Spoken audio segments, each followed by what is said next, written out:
셰리코 카림 선수가 아까 화면에서도 봤지만 손흥민 선수 전담 마크를 했거든요.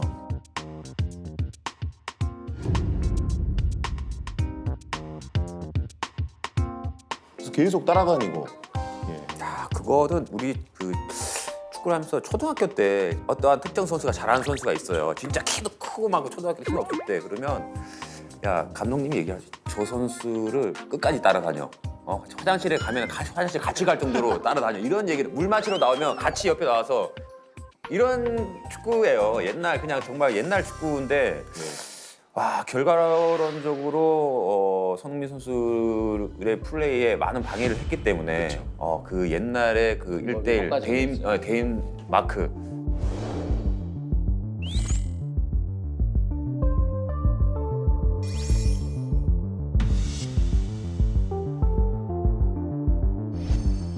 1대1 맨투맨 수비 이게 성공을 했다. 우리는 그거에 대해서 생각을 못하고 이제 나갔기 때문에 정말 당할 수밖에 없는 그런 손흥민 선수 입장에서는 밤에 잘 때도 그 선수 얼굴이 생각났을 거예요. 근데 직구계 얘기해서 반대로 얘기하면 이래도 되는지 모르겠지 한국 축구 수준이 그거밖에 안 됐다는 거 아니에요?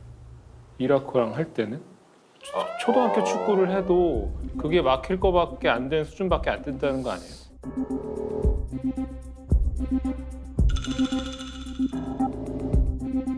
그냥 축구 팬으로서는 그런 의심도 가끔 해보거든요. 충분히 그런 의심을 들 수 있어요. 근데 그 경기에서는 우리가 충분히 이라크를 공략하지 못했으니까 그 논리가 맞을 수도 네, 있어요. 네. 그런데 그렇다고 해서 우리 수준이 이라크 수준인가? 이건 다른 얘기죠. 이걸 이제 뒤집으면 어떻게 되냐면 우리가 독일을 2대0으로 이겼잖아요. 네. 그러면 독일은 이제 여러 가지 얘기를 할 수 있어요. 야 어떻게 우리가 한국한테 2대0으로 지냐. 그런데 그 누구도 독일한테 니들이 한국 수준이다. 한국한테 2대0 나는 수준. 이렇게 얘기하진 않거든요.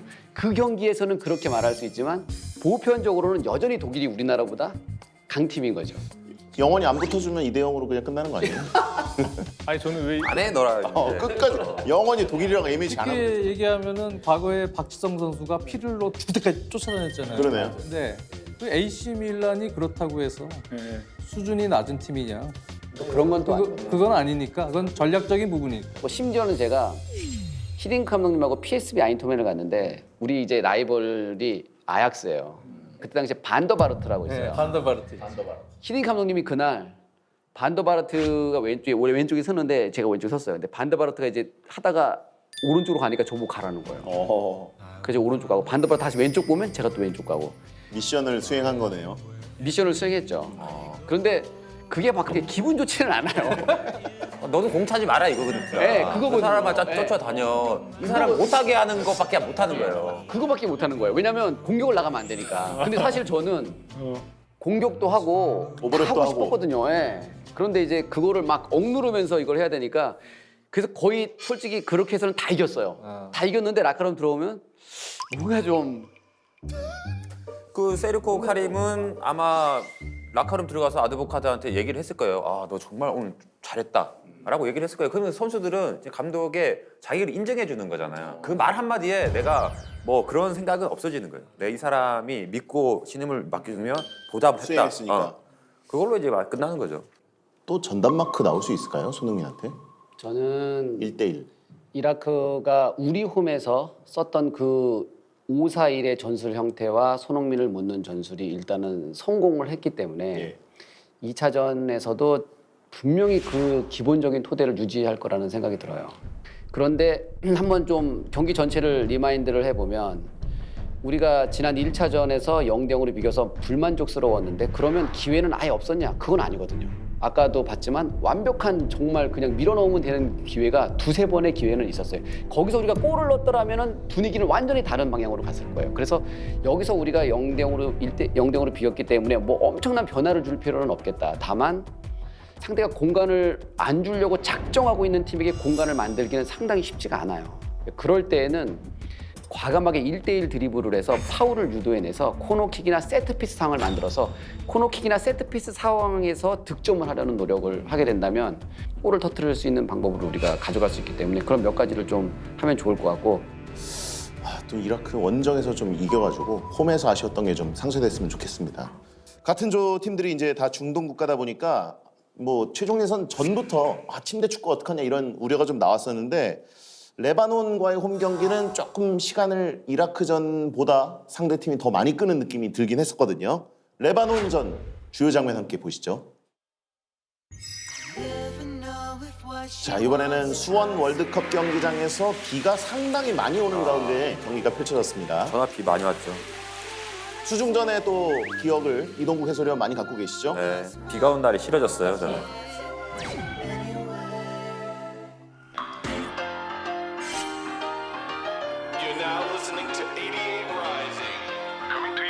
중동 국가들은 수비 철학에 그런 부분도 있습니다.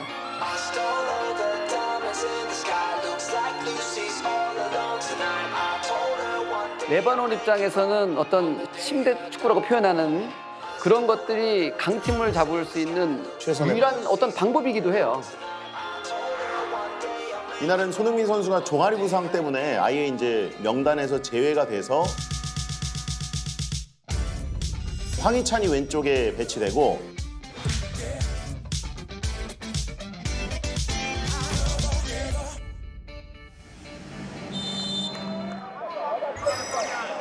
세트피스를 많이 얻었어요, 우리가. 네, 이날도 코너킥 엄청나게 많이 만들었고 예.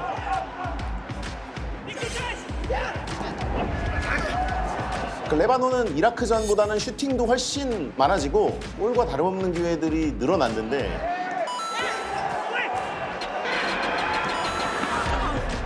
확실히 이라크전보다는 선수들이 피로에서 회복한 모습이 좀 전적으로 보였어요. 전반은 경기 내용은 전 되게 좋았다고 보여져요. 근데 마무리가 지금 이렇게 계속 안 됐고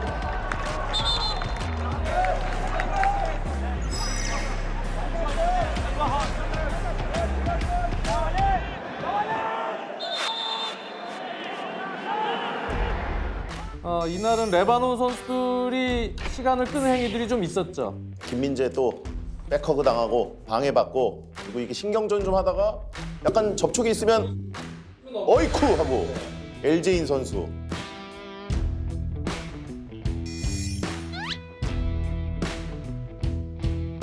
기절한 줄 알았어요 저는.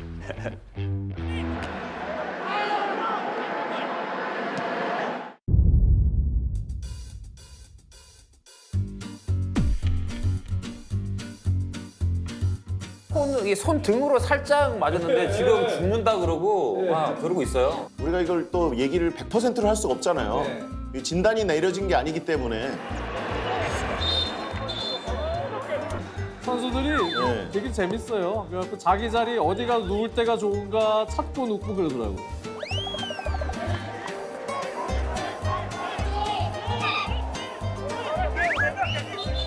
제일 편안한 잔디를 찾아가서 눕습니다. 저 정도면 그냥 뛰어나가도 될 텐데요. 저 뛰다가 앉는 건 뭔지.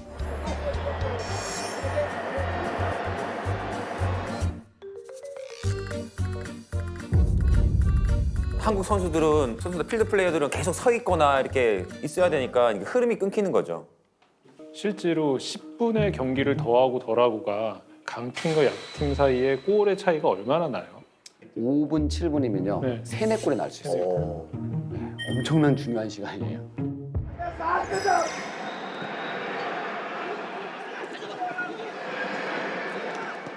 어우, 이 막기는 잘 막았어요.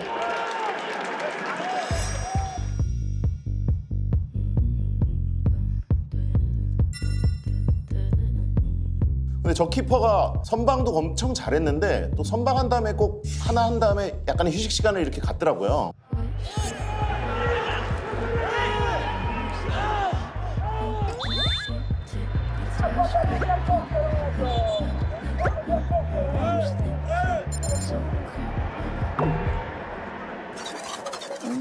약간 심판을 보면서 눕잖아요. 지금. 예. 선방하면 이제 팔이 아프다는 얘기예요. 강한 슈팅을 막았기 때문에.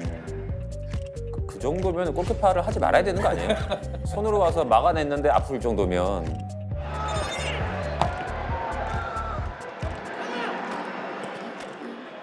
어우, 이거는 들어갔어야 되는데 아쉽습니다. 이동경 저 공격 참 좋았는데. seduce your that type. I'm 오, 키퍼가 자꾸 눕네요.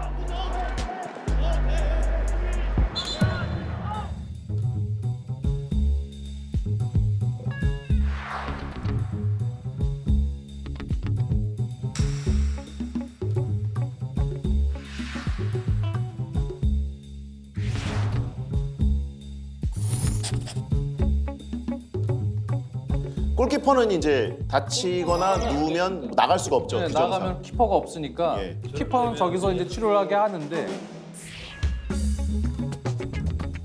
뭐 어쩔 수 없는 게 우리가 저거는 이제 넘어서야 될 부분인 거죠. 예, 이거 어차피 우리 예상했던 거니까 예, 예상했던 거고.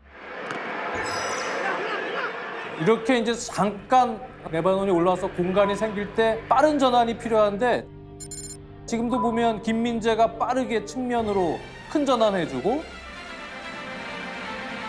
홍철이 또 빠른 타이밍에 황희찬에게 주고 권창훈이 이제 그 사이 공간으로 들어갔죠. 지금 같은 공격이 돼야 돼요. 우리가 해야 되는 공격이 이런 빠른 전환에 의한 사이드 타격에 의한 골이에요. 아, 2경기 만에 첫 골 나왔는데 권창훈은 벤치에서 출격해서 뛰어가서 저게 첫 첫 터치였습니다. 터치에서 골 넣었죠.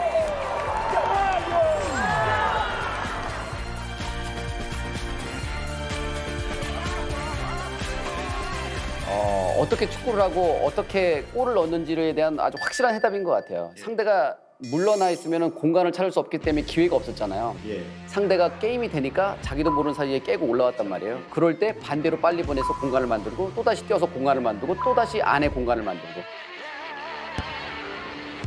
이 공간만 만들 수 있으면 얼마든지 골을 넣을 수 있는 거죠, 저희 팀은. 근데 이거 종료 직전에 와, 종료 직전에 저거 들어갔으면 대한민국 진짜 무서웠어. 최종 예선 일정 대참사 날 뻔했습니다. 맞아요. 다행히 막았고요.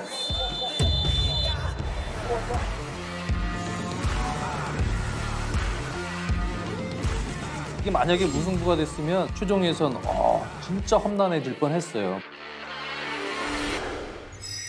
일단 확실히 옛날에 우리가 뭐 레바논, 뭐 이라크 뭐 이런 팀 만나면은 뭐 5대0, 4대0, 6대0이었어요. 근데 이제는 확실히 이 아시아 축구도 어느 정도 상당히 평준화됐다. 우리랑 이제 레바논하고 붙어도 1대0, 2대1이에요, 이제. 이런 것들을 우리가 왜 이렇게 못하지? 우리 원래 5대0 나야 되는 거 아니야? 이렇게 생각했는데 이제는 저희는 현실을 좀 받아들여야 된다고 생각해요. 세계 축구가 점점 이제 평준화돼 가고 있다. 여기에 대해서 어느 정도 우리도 이제 인정해야 된다라는 것들을 보여줬던 경기였던 것 같아요. 지금 중동의 대표 선수들의 이 패턴들을 보면 특히 많이 변한 거는 많이 개방적으로 바뀌었어요. 이전에는 좀 자국 선수들 위주로 거의 대표팀을 끌었거든요. 레바논 같은 팀도 예를 들어서 수니 사드 이런 선수 미국 청소년 대표 출신이에요. 미국 선수예요. 또 오우마리 같은 그런 센터백들 있죠. 이 선수는 독일 선수. 개방적인 정책을 쓰면서 외국에 나가 있는 선수들을 자꾸 데려와요. 그만큼 요즘엔 중동 선수들 이 퀄리티도 좋아지고. 더 좋아진 거죠. 과거에 비해서. 골키퍼 보면은 선방을 되게 잘하는 상대팀 골키퍼긴 했는데 이제 좀 눕방을 좀 보여줘서 그런 골프 누워 있는 그런 심리는 어떤 심리일까요? 그분은 자기 임무를 충실히 하고 있는 거예요. 맞아요. 네, 그의 입장으로 네, 봤을 때 자기 맞아요. 팀이 이기거나 비기기 위해서 최고의 퍼포먼스를 지금 하고 있는 거기 때문에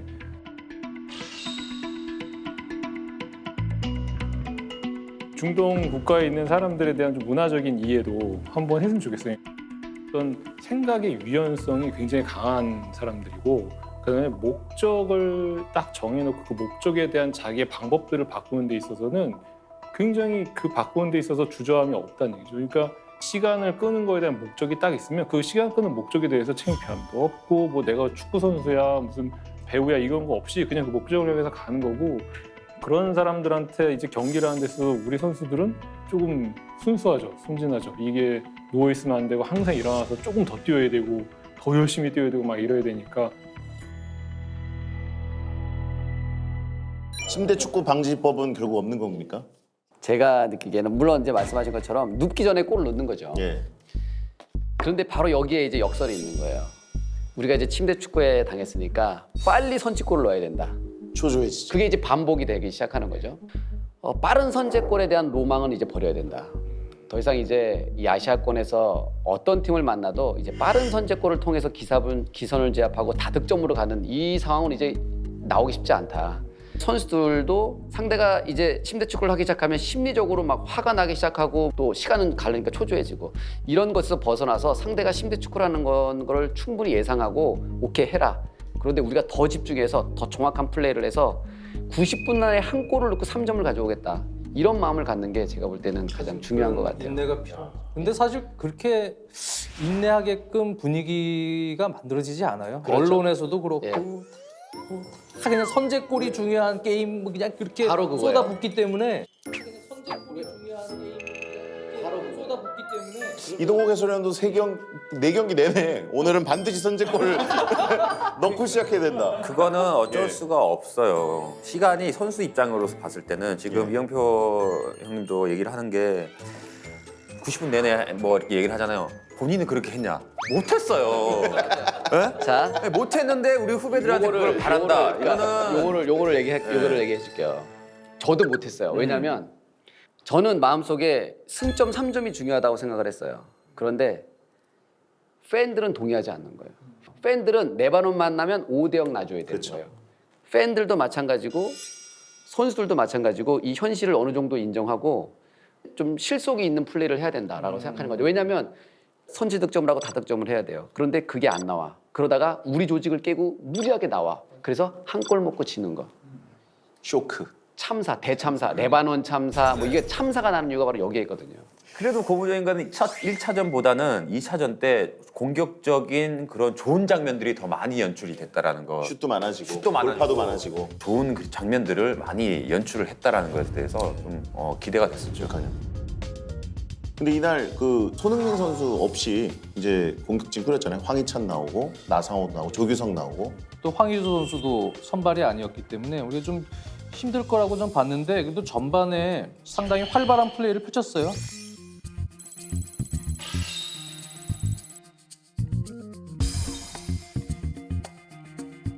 부재가 있었지만 그래도 우리나라 선수들이 전체적으로 잘 메웠다. 자, 그러면 이제 리턴 매치를 또 레바논도 원정을 해야 되잖아요. 그때 승리의 해법을 어떻게 가져가면 좋을지.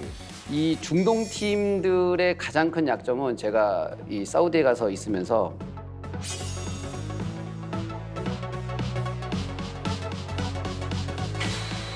기술적으로 뛰어나고 뭐 여러 가지가 괜찮은데 가장 큰 약점이 세트 피스야.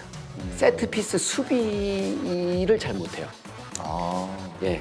아무리 좋은 그 사우디의 최고의 레벨의 선수들도 세트 피스 상황에서는 상당히 혼란스러워요.